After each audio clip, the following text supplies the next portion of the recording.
Hello and welcome.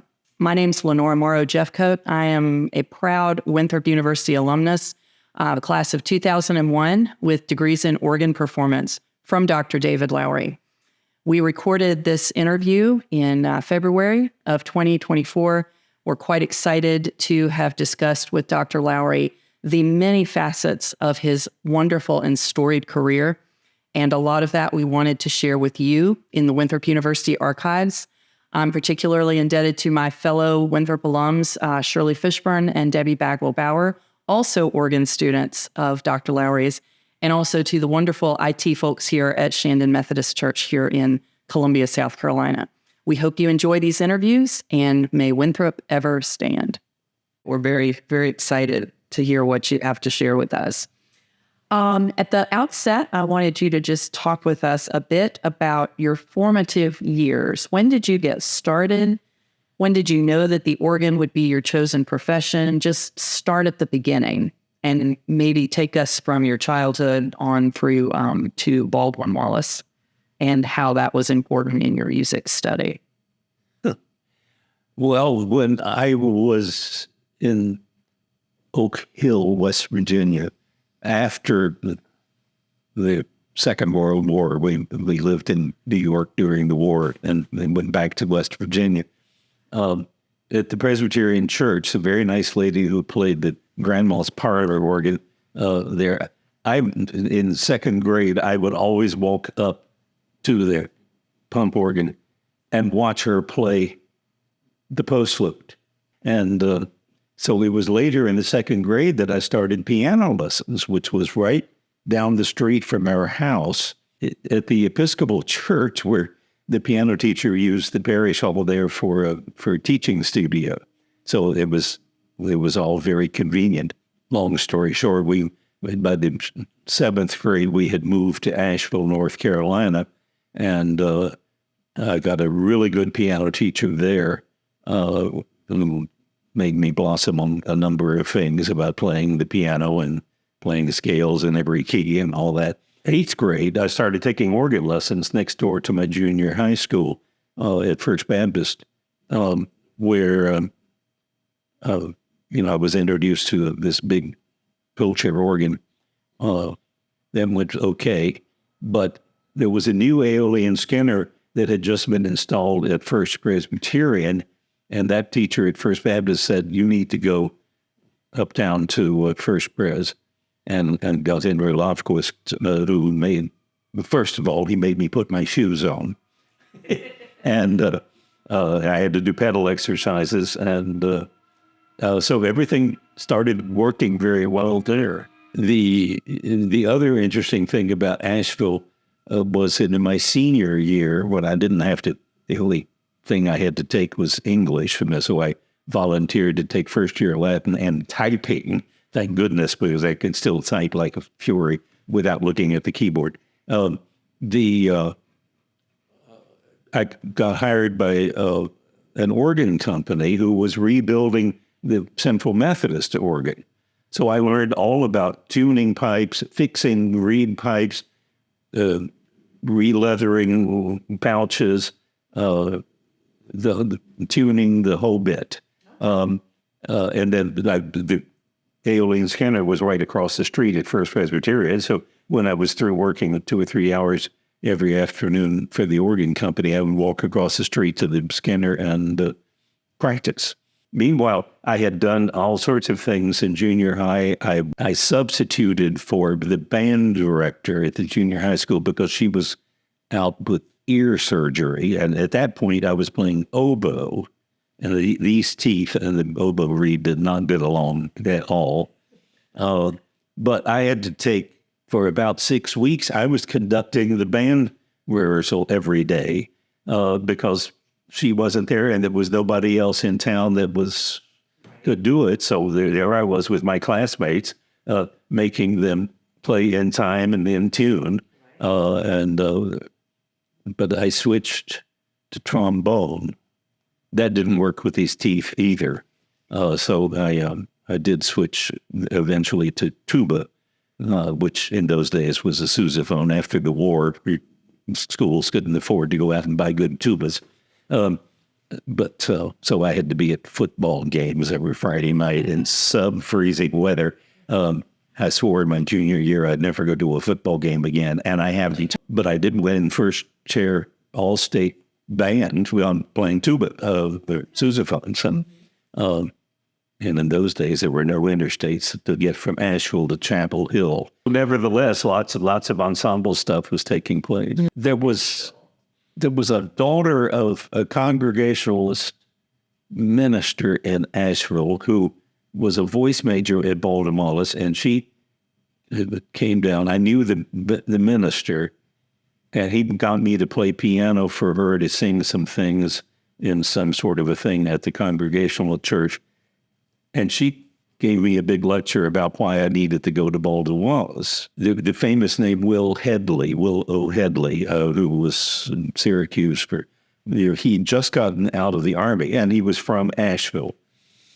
So my organ teacher got him to run a tape recorder, the old-fashioned type of tape recorder, of me playing 3 pieces to send to Baldwin Wallace. And in 1956, I won a scholarship for $750, which was divided up into 4 years.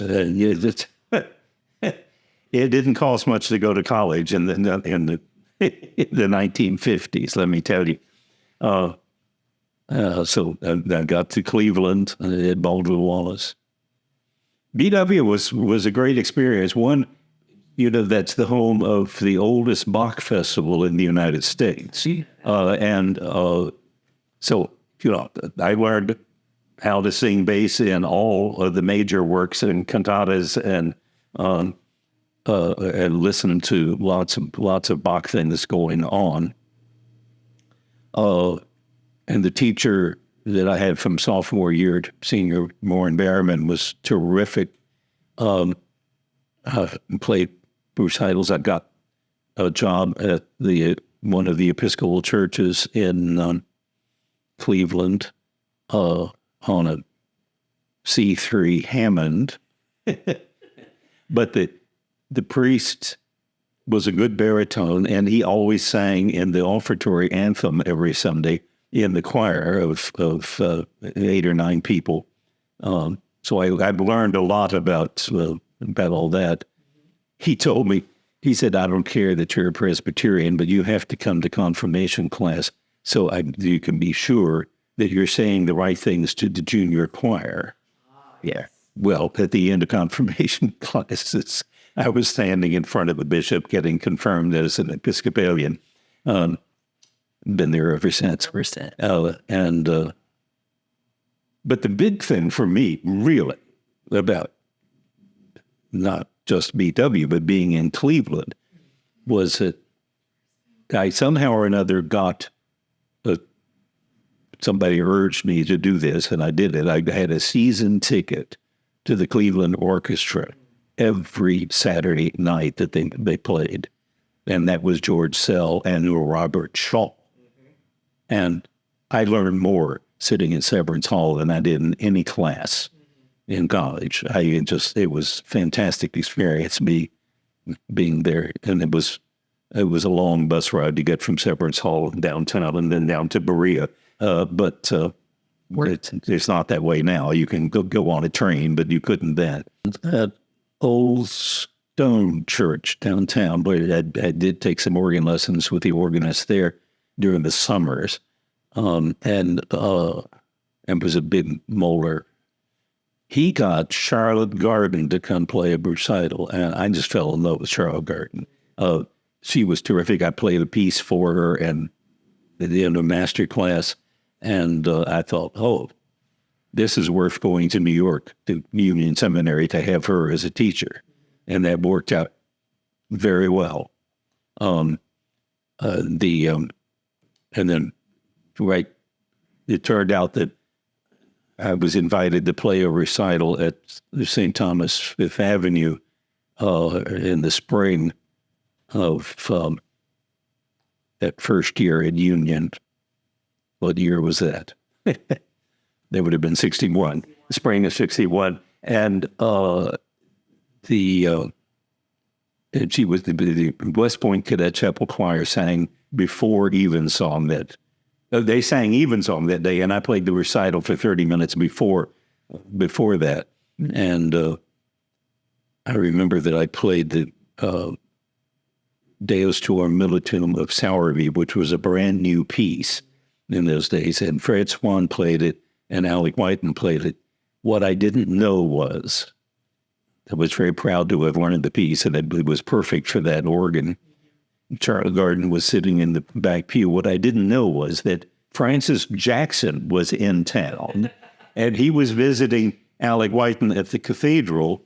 Alec handed him the score to the Sowerby and the recording that he had just made for Ailey and Skinner. So I had no idea when I was playing the piece that Jackson was sitting in the church looking at the score while I was playing. It was a good thing I didn't know. But there was a reception at Bill Self's apartment afterwards, and he was there. Charlotte Garden was there. Bob Baker was there. The guy who formed the AGO. It was great fun. Well, Charlotte Garden was killed in a motor crash that following Friday. And I turned pages for Bob Baker out in New Jersey for her funeral. It was wild because that funeral was on the same day that I was in charge of a wedding at James Chapel at the seminary, and Jerry Hancock was playing the wedding. I was conducting the choir in the rear of the thing, and Judy Hancock, she wasn't Hancock then. They weren't married yet. She was in that choir. That was about so you. The car that took me back into Manhattan was Vernon Datar driving the car from the funeral. So it was wild. But Bob Baker had been appointed the head of Union Seminary School of Sacred Music at that point, and he got Donald McDonald to come to Union to teach me and one other student. So, Okay.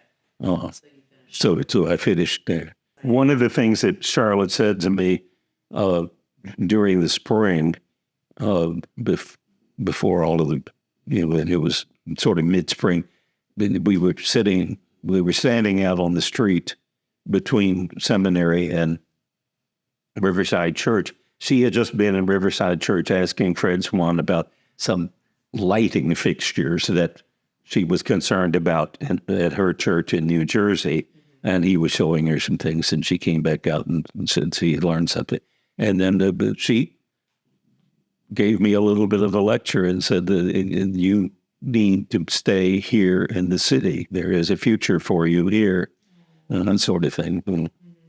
Well, I had 5 jobs. Right. 1 in the summer in North Carolina and 4 in New York City. And there was no money in the bank. I couldn't buy tickets to go to any shows or anything. Money was impossible. The church job I had during seminary was out in New Jersey, in the Episcopal Church in West Englewood, which is part of Teaneck. One of the choir members there, who was the chair of the committee, he and his wife retired to Rock Hill, South Carolina. They built a house. And he called me when I was working up at Unto These Hills in Cherokee. He called me and he said, I just found out that there's a fabulous organ at a college here in town. And he said, I figured out that you can come, and he already had a date and everything else to come and play that organ, and we'll invite people to come in, and you'll enjoy it. Well, so I did. And Enjoyed it. And I enjoyed it, and there were about 10 people sitting in Byrnes Auditorium. And as I remember, the positive division of the organ didn't work at that point because the bellows had collapsed or something, and it hadn't been fixed. But that was a fun experience. Mm-hmm. Jess Casey wasn't there. He was at the beach. But the secretary that was... I can't remember the secretary's name. She was there. She was ready to retire. She managed the whole thing about me being in there And so it was the following summer that the whoever my immediate predecessor was at Winthrop quit. That secretary said to Jess Casey, "You need to look at that David Lowry." Well, okay. Well, affirmative action hadn't taken place quite yet. It was that 64, I think, when affirmative action started. But I was with a placement agency in Chicago who could do that sort of thing. It's illegal now. You can't do that anymore. And they had the information. Okay. And so I wound up traveling down from Cherokee to Rock Hill, and I played for him. I had just traded cars because I had a Mercury, which I loved, but I couldn't park outside of it. I lived on East 82nd Street between First and York, and parking was always a problem because that Mercury was always 3 or 4 inches too long to get into the parking place, And so I traded in on a VW Beetle. Yeah. And in those days, you had an option as to whether you wanted to put air conditioning in or not. And of course, I took that book. I'm living in New York. I don't need an air conditioner in the car, so I didn't get an air conditioner. And so the day that I went down to meet Jess Casey at Winthrop, it was a day off on Monday. I had to stop at that little shopping center near the college and get a new shirt because I was dripping wet. It was 95 degrees in Rock Hill, and I had the lid open to the top of the Beetle. But Jess called me on Wednesday at Cherokee. He said, "You need to be here Friday morning. I know you have to be back at Cherokee, but you need to be here Friday morning because the president wants to hear you and talk to you." So, what was his name? Davis. Yeah, Charlie Davis. Charlie Davis from Alabama. Yes, sir. Yes, with all of those lovely accents that he had. The job was advertised for $6,500 to be college organist. That was the name of the college organist, right? In terms of things, it wasn't professor; it was instructor and college organist title. Well, I did get in there, and I took somebody with me from Cherokee down in the Beetle, and got down there, and I played. And after I was through playing, Charlie Davis sat back in Byrnes Auditorium and said, "Give him 68." So I got a $300 raise right there, and which was great fun, so that's how we got started. Okay. Yeah. One of the things that one of you said, and something or another, said, did I ever feel like Vivaldi going to an all-girls do an all-girls school? I have to confess that that didn't concern me, but what I was very enticed about was the fact of that Aeolian Skinner was there, and I very much wanted to be a part of it. Right. And by that time, the thing had been fixed. I don't remember what I played, because at Cherokee, I was playing a recital on the big Hammond organ with the full pedal board and the 32s and all that stuff. At the theater, I was playing a 20 or 25-minute program every night before each show. Right. So I was playing a lot of literature. I think, as you know, there were 4 very fine organ majors in that who were freshmen when I walked in. Right. Hazel Bales, and Diane Vermillion, Diane Spate, and Clara Dobbins.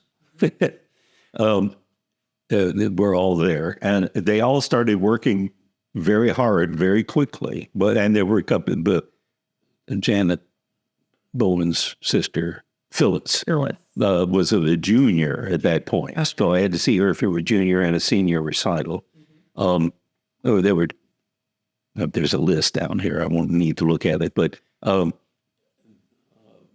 it was a challenge because there were some really good students. Right. In those days, we could use the auditorium until 11 o'clock at night. I mean, but nothing else was going on in Byrnes except organists were there all the time. Right. It ain't that way anymore. But so that was all very good. I had to teach music music appreciation. Yeah, 150 people over in the Tillman Auditorium. Oh, yeah. Yes. Well, but at least they always provided me with one of you all as on scholarship to help me grade papers and keep a roll and all that sort of stuff. So I was conducting. Was it Benjamin Britten and treble piece? Ceremony. Mm-hmm. But then and when I turned to the last page of the thing, there was no music on the last page, or there was an obscene picture on the last page, and I think Janet was in the chorus at that point. They all kept a straight face, knowing darn good and well what they had just done, and we finished the whole piece. I kept a copy of that for a long time. I don't think I have it anymore. I do have a list here that I calculated after you posed that question a few weeks ago. Right. That I found 80 names. Right. Over 47 years.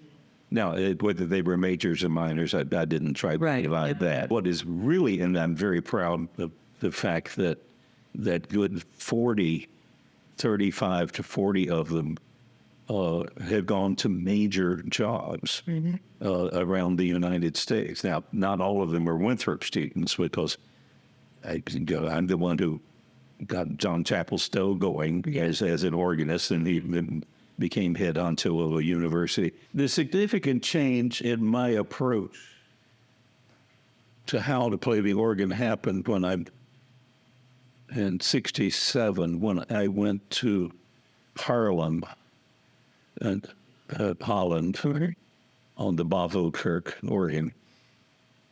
But then I studied with Corquet and Anton Heiler. And Heiler woke me up about a heck of a lot about what it means. Because he, Bach expertly recordings of the complete works of Bach and everything else. But he was very practical about the fact that, yes, you got to have, there are certain techniques in playing Baroque music on the organ, but you have to mold those techniques for the immense variety of organs that are being built in the 20th century, all of which, well, they're obviously not Baroque instruments anymore, but some imitate Baroque instruments, others don't. And of course, there again, the American classic organ, G. Harrison, is one of those things that bridges the gap in there, and about how to play and what kind of acoustics to play in and all that. It woke me up to a heck of a lot. Right. And Don Willing at North Texas, we agreed about a lot of that kind of thing. And I played one of my recitals for doctorate at a big tracker in Dallas in a Lutheran church. And then the two on that Moeller, which, thank goodness, I think has been rebuilt now in the auditorium, which was nasty. And And then my lecture recital was on another tracker and another auditorium at the university then that was on early music. Somewhere along the way, one of you all said, "What was your favorite instrument?" or something like that. And that there isn't a favorite instrument, but Bavo, Kirk, and Harlan. Right. I was sitting there playing, and I think I played the B minor prelude and fugue on that with Heiler in the class there, and it was very interesting playing that piece, knowing that Wolfgang Mozart sat on the same bench at age 10 and played the same organ that I was playing then. And that is a fabulous instrument. Oh, yes. But then St. Thomas Fifth Avenue is a fabulous instrument. It's no longer there. It's a new instrument now, which I haven't heard in person or seen. But G. Donald Harrison was involved in that. But that wasn't, he was rebuilding the Napoleon's, the Ernest Skinner organ that was there. And that's the thing that I love most about Winthrop is that that's not a rebuild of a previous instrument. It's entirely G. Donald Harrison, and Letourneau and I have always agreed that it has to stay that way. Every situation is totally different. Right. And you have to, if you're rebuilding an instrument there and not making any major improvements in it, then you've got to consider what did the original builder do and how you can make it work better, which changes your mind about a lot of things. If you have the opportunity to throw out some stops and add some divisions, then you do something else. And of course, there was a period of time when I represented and sold, I think, 6 or 7 Gabriel Kney organs, because I think he was always a very fine builder. To Christ Church in Charlotte is just a very, very fine instrument, as is the one in St. Paul, Minnesota, at that Roman Catholic thing I had been in Europe, and I came back, and Gabriel said, "You have to come to St. Paul to see this organ we're putting in." And that's where Andrew Haler was then working for Gabriel Kney. And they had just decided that Andrew wasn't going to continue working anymore. And I told Andrew, I said, "Well, if you're here, you might as well see a little bit of the United States rather than just St. Paul and London, Canada." So he came down to Winthrop, and after two or 3 days of visiting with fellow organ students, he said, "Can I stay here and get a degree?" Well, yeah, he did. Yes. And by the way, he's just been elected to be suffragan bishop in the Anglican Church. So he's not confirmed yet, but that's going to be maybe almost a year away. But the election has taken place for him to be on that. So and he's still in the Navy in Okinawa, of all places. A few feet away from where we're sitting right now is a remarkable combination of work by Daniel Angerstein after the Moeller Company died. You remember that this instrument here was in the shop in Hagerstown. And this church had to go up there and move it themselves to come down here because Moeller had ceased to exist. Right. Okay, that's item one. But now this instrument has some electronic fins in it, And that works. and And that's okay. I'm not sure. My ear and that, I'm still confused by it. I mean, the Walker Company electronic people seem to be doing a really nice job, and sometimes, if it's a matter of having an honest to goodness 16-foot principal sound or 32, because there's no space to have those kind of pipes in an organ, that has historically been in the last 20, 30 years has been successful. I get confused about there's a I have a website with your chapter of the AGO, and the one in is it Sumter, the big Methodist church. Yeah, right. The rotor, the Reuter organ. Was there. I played Jimmy Erlong's wedding there. Yes. And it was all pipes. Okay. That I went down there to see what on earth they had done. Well, Rogers put in this mammoth console. I went in there. All of the Reuter is still there, but twice as many stops it was in the Reuter are now on that organ there, and some. I mean, 2/3 of the thing is now Rogers Electronics, and 1/3 of it is pipes.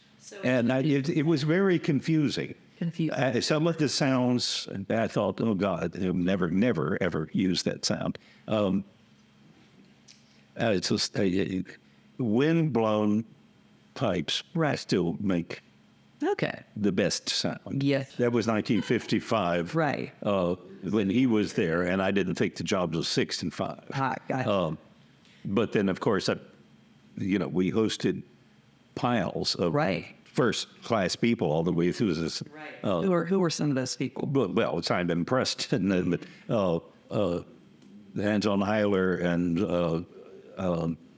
Lord, the list goes on. Right. Which was always a great joy. Right. Catherine Crozier, twice when she was there. Yes. But you remember Catherine Crozier. I've had 2 stories on her. I wasn't there from the first time she played. Jess Casey had not here, but then he got her back the second time, and I was very much in charge of her. And she always played from memory. Yes. Because she married Harold Gleason, Yes. Who was 30 years older than she was when she graduated as a senior from the Eastman. He married her. But we were in the one of the rooms across the hall in the School of Music, and all of what she was playing, the music was in a stack, and she said as we were going, she said, "The door will be locked." Yes, thank you. It will be locked. She says, I just my mind needs to know exactly where the music is while I'm playing. So the stack was there, and she went out and she played perfectly with missing no notes whatsoever, but she knew where the music was.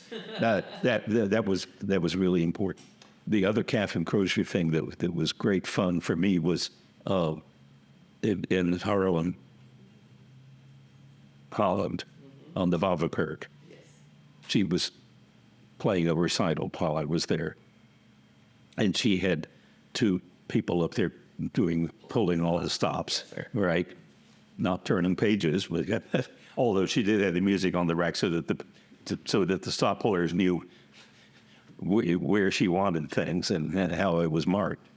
But I was sitting out in the nave of that fabulous church, and Harold Gleason was sitting right beside me. And we had little whispered conversations while things were going on, and all of a sudden, Catherine stopped, and she made this big retard in the middle of Passacaglia as she was instructing somebody to do it. And Harold said, "Now, Catherine, you know better than that."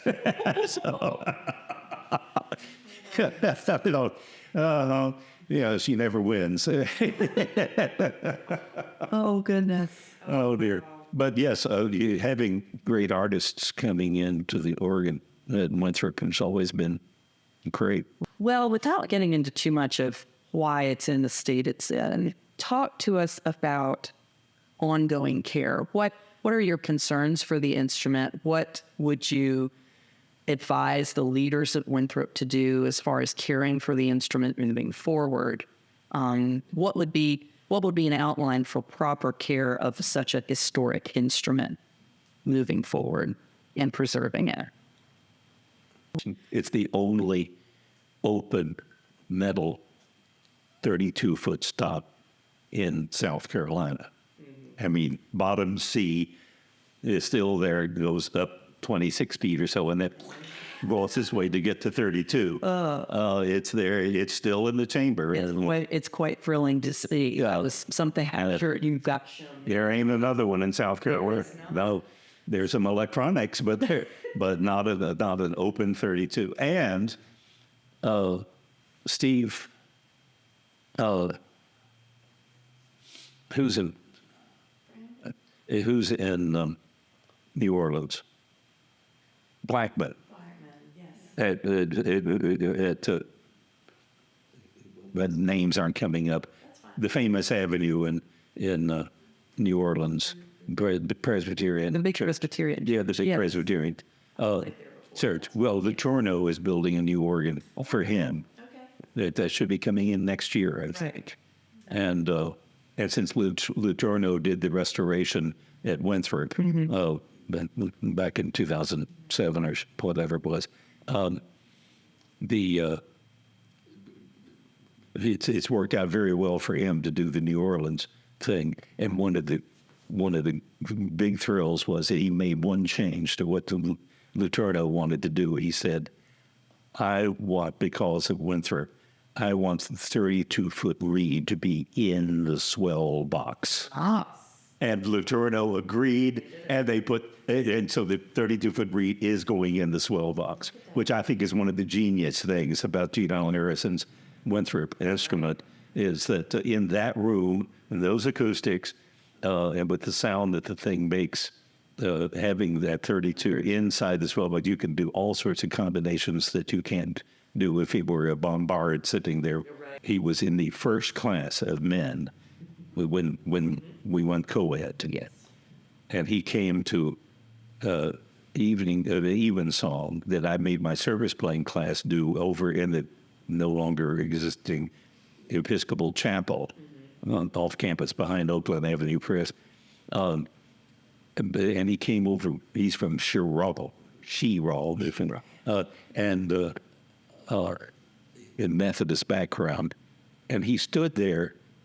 I don't know if he was chasing one of the girls. I don't know why he was there, but he was a freshman, and he stood there, and he said afterwards, I didn't know that the churches did things like that. And the girls did a beautiful job doing what they were supposed to do with Grandma's parlor organ and the canticles and all that. Well, he started going to Our Savior Rock Hill, and 4 years later, Our Savior was sending him off to seminary to be a priest. And it just, the way things happen, and I've been working for him now for 26 years here in Columbia. One of our distinguished graduates had put in $100,000 for recitalists. Right. And that's, it takes that kind of support in there. And there is in my will, there is something going to all that if. I mean, if something happens to that organ, my will is being changed.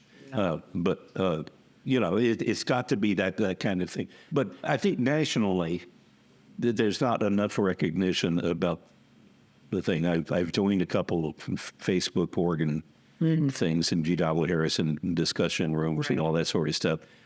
Remembering that the organ is being put back together and that we are keeping it. And Lutorno is going to be involved in coming back. They're going to take care of the reed stops, of cleaning each reed, all that. Stephen is having to wash every pipe in water because of the chemicals that the foam that put out the fire is doing. One of the other interesting things is when I was a senior, when I just graduated from high school in '56, some relations to the people, the organ people that had hired me when I learned things about the organ, they took me to the AGO National Convention in New York City So I heard Koshiro play the first recital on St. Thomas Fifth Avenue. Harrison died 3 weeks before that recital, right around the corner in the apartment where he was staying, there in mid Manhattan. It was a remarkable occasion. It was also the first. It was there was a Duruflé piece that was on the program, and Koshiro changed it in order to play the brand new Duruflé piece, which was the on the premium view on the name of Alan. Yeah, so I was sitting right there, so all those things have gone together, and what is meant by American classic organ. I don't know what kind of a role I can play, but somehow or another, the presence of that instrument, if it's indeed being put back properly, has got to receive some national attention. Right, absolutely. I mean, there are two major recordings that have been made on the instrument. I would certainly applaud that and be way behind it if I were in charge of anything. I'm not. You're right. And it's up to the administration of what's going on and the faculty that's there as to whether anybody's going to get interested in doing it. But if from alumni coming in, perhaps some encouragement could be done with it, even if it's just down to taking a full week in the summertime for Winthrop to sponsor something another about how to get an AAGO or a CAGO or whatever, because it's hard to tell. I just don't know what the administration is like and what's going on, but that's going to take a lot of alumni backing to be able to do that. Your career as a church musician spanned more than 7 decades. What changes have you seen in church music over these years? And what challenges do you see for the future for church musicians? First item, I've been very lucky. I have not had to deal with clergy or congregations that decided that what they want to do is put on a show with rock and roll bands and movie screens. I have not been close to anything like that. I have always worked in a situation where you're supposed to do, and as you know, in almost entirely Episcopal churches, and the one reason I left one Presbyterian church, I was very happy with the choir and with the organ, was because I never knew what the scripture reading was going to be, one scripture reading, and what the hymns were going to be until the Wednesday before that Sunday I would come in for rehearsal. And that would be the first time. Well, I've been planning anthems for weeks ahead of time and training the choir. What happens if the anthem doesn't go with the lesson? Nobody cared. And there were only 4 sermons that got rewritten all the time, and I quit. Right. But I've been very lucky not to have to deal with that. But colleagues, former students, situations that I keep observing, lots of churches are in a big mess. First of all, they can't function without a congregation because congregation, the word is it has to be spelled out as M-O-N-E-Y.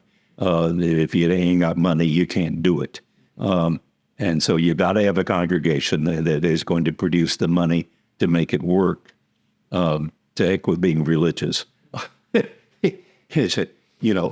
do a rock and roll band, that'll get people in. Well, and that's not my idea of how you spread the gospel.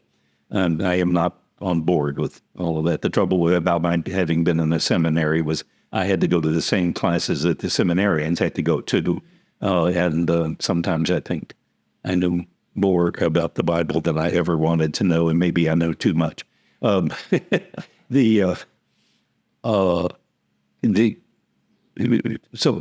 the culture is different. I'm really an old fuddy-duddy, and I'm not going to change. I'm too old to change. I'm going to do what's there, but I'm perfectly open to what is going on in the 20th and the 21st centuries in terms of how music is produced and how you do it. But it's got to be within the integrity of what the church is supposed to be about. I think it's a real problem for some people. There's an instance locally where a very fine musician from another church is coming to our church on Wednesdays for the noon service in the chapel, because the church he's in, they're serving communion in little plastic cups that you have to peel the thing off of, and the bread is in a plastic bag, which you have to open in order to have it touched. It's just, what's wrong with the body and blood of Christ? It's those kinds of things which annoy the heck out of a lot of people, and so those kind of changes, and maybe all this will work itself out in another decade, right? Who knows? Right. But what are they teaching clergy in seminaries? How concerned are they? Lots of questions about that. My job has been in the situation I'm in now and then previously in Rock Hill, and all that is that I choose hymns according to what the lessons of the day are. It's my responsibility that the hymns go with what is being preached. And if there's a change, the clergy is, in each case, has always been smart enough to say, I want to emphasize this on this Sunday. Let's plan on that. I was just thinking yesterday, I had 14 of my 16 singers were there yesterday. And I paid most of them. But I didn't stop to tell them where to carry over phrases with the punctuation of the hymn. They did it automatically, which helped me play the organ better because they were singing the phrases the way the English language was going. It doesn't take long to train people to do that. Now, whether that is really getting the message across to the congregation, I don't know, but at least we're doing the right thing to be able to lead them. I remember Lorraine Durrell sitting in my living room on Milton, and somebody else about, well, there had been a choral organization in town of some sort, but it had flunked or something. I don't know. There was a big discussion about that. Anyhow, we did get started. Well, let me back up. Having been through all of this stuff, it's obvious that music is the most important thing in my life. That's it. Okay, nothing surpasses music.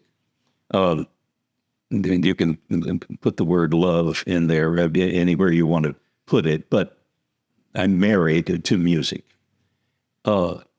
The idea of leading people who are not musicians into music and giving them an experience that they're never going to forget, I think is really, really important. And while I've not always been able to articulate things that way, that's basically where I've always been, which is why choral music, and to some extent, some instrumental music too, since I have had an orchestra from time to time. I think it's really important that the choral music is top of the list as a musician to introduce people to an experience that they couldn't have otherwise. Mm-hmm. There's a piece. I'm just thinking of the choral society. We were singing 3 evensongs and 1 mass at National Cathedral, and in York, South Carolina, there was a member of the House of Representatives. I think he's deceased now. Spratt. Right. He was in Washington, and he got us into the Capitol, and in that fabulous room where everything takes place. And there we went in, and we can sing. Well, it was. I've forgotten there's a soprano solo in the thing. Motet. It's the Salt Lake City composer. How can I keep from singing arrangement that we did? And to sing that in that space, I mean, it was so meaningful to everybody that was there. Only music could have taken you to where you were going with that. I mean, this is one of the. And then at National Cathedral, we were warned that for the Mass on Sunday morning, that we had to go around back to enter. We couldn't come in the front door of the cathedral because there would be a military guard at the door, and there would be traffic and all that sort of stuff, because the celebrant of the Mass was the new bishop of Massachusetts or whatever state in New England, who was gay. Oh, Robinson was well. We got there. We followed instructions about what door to go in. Military was not at the front door. There was no problem about a gay bishop for the first time ever, or at least a known gay bishop. We all know that there have been gay bishops. It was, but we participated in the whole thing. Mm-hmm. And music, again, what we were contributing just meant so much, mm-hmm. Because we knew that we were offering something that we couldn't have done without music. I think that most of the leaders of that, including the new leaders at York County Choral Society, as well as a number of the organizations we've got here in Columbia, I think they all have that same thing, that this is an experience that you can't have otherwise. Jed Johnson at the cathedral here developed a basic choir school of boys and girls, and he's changed the lives of dozens of people growing up. And there are some people at the cathedral who are saying, why do the kids have to sing that lousy music all the time? Why can't the kids sing what kids want to sing? Well, guess what? They'd rather sing Stanford or Britain because they know what it means to be able to read well, to prepare well, to sing well, and that sort of thing. It's just incredible what's going on. Mm-hmm. My GP doctor here in town that I've had for 25 years said the reason you're the age you are is because your office is on the second floor at the church. Well, it's true. I go up and down those darn steps all the time. And 20 letters. And 26 years. Yeah. 26 years. And it's only been in the last 2 years that I've had this darn cane, which I now trust implicitly. Mm-hmm. And recently, both eyes have had cataract surgery. Right.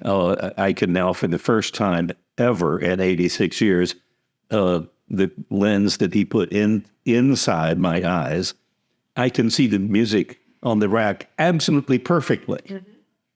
It's amazing how many notes I can read. But glasses didn't do it. I didn't see everything all the time. And without it, I'm looking at it and I see details that I had never seen before on a piece of paper. Now, looking at you now, you're a little out of focus because these lenses are good to about 30 inches or so. And everything gets a little blurred there. But I put my glasses on and I've got 20/20 vision that I've never, ever had. Mm-hmm. With glasses or contact lenses. They've never worked that way. And now I can count leaves on the tree 3 blocks away. And I'd tell you at 86, Given you, I mean, I have a new lease on life because I can see what's going on. I would confess that I haven't learned any new big pieces. And yes, I have scheduled the Vidor Toccata for Easter this year. I haven't really put it on the rack yet, but I might cut out the middle section. Having played it 1,000 times, it'll probably be all right. But no, with the limitations of the 18-stop organ that I've got now, there's lots of literature I can't play on that organ, and I'm perfectly good back. I'm sure has been good for well, yeah, that's one thing, but you know what stops to choose and all that sort of thing. There's lots of literature, it just doesn't really. Who is actually a piano major in college.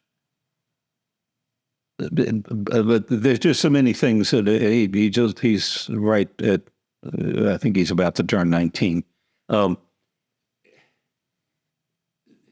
There's so many things that he has to discover about his brain and what's going on in there. But I coached him, practicing, but how to play hymns, what kinds of things to do about working with voices when they are singing and that sort of thing. And urging him to get lots of experience singing in a chorus so that he understands what's going on. But the enticing thing to me about him is that he just sent me recently a 4.5-minute composition for piano. I couldn't believe what I was seeing on the page, and he even made a recording on an iPhone of him playing the piece. I couldn't possibly play the piece. While this hand is doing something else, it's just incredible about how, in his personality, do I see any of that going on? In his personality, no, but in the brain, there is something down there taking. I think he's about to switch his major to be a double major in piano and composition. However, I do have him on the substitute list for this summer. He's going to be in town all summer long, so I've already booked him for 4 Sundays. Since my church owes me 7 or 8 Sundays that I've not ever been able to take off. Sure it does. I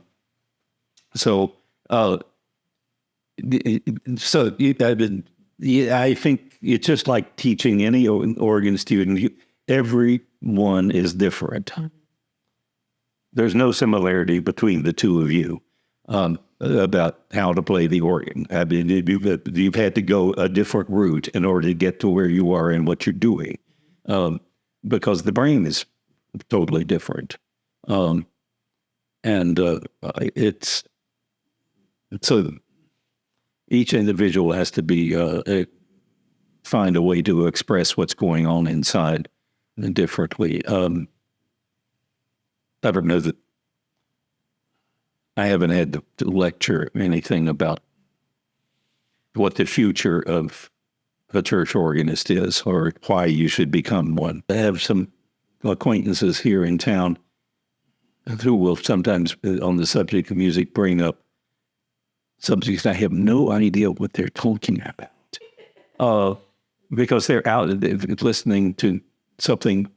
If I hear it on the radio, I turn it off. And he goes, I have no interest whatsoever in something where there's a drum repeating the same thing for 10 minutes in a row. Why do I want to listen to something like that when I could be listening to something that has real quality to it? I mean, that's where my brain is. I mean, maybe somebody else's brain is turned on by that sort of thing, but I've not been able to join. You don't ever stop. I have to tell myself that frequently. Go practice. But like Friday, I went in and to the organ for about 30 minutes, and the secretary, who knows nothing about what's in, she said, "Why do you have to practice? You've been doing this so long. You know it all by rote." And I thought, no. But she said, "You weren't in there very long." And I said, "Well, during Lent, I don't play any preludes or postludes, and I already know the anthem, which is a cappella. So all I had to do was practice the hymns.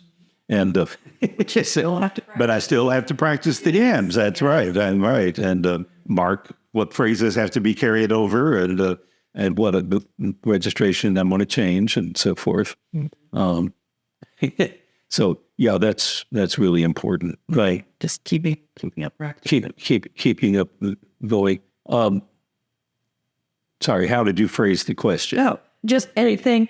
This is going on the Winthrop website, so a lot of former students will click on this. Are there anything that you'd want to say to your students from over the years, or any lasting advice? Hey, I'm proud of you.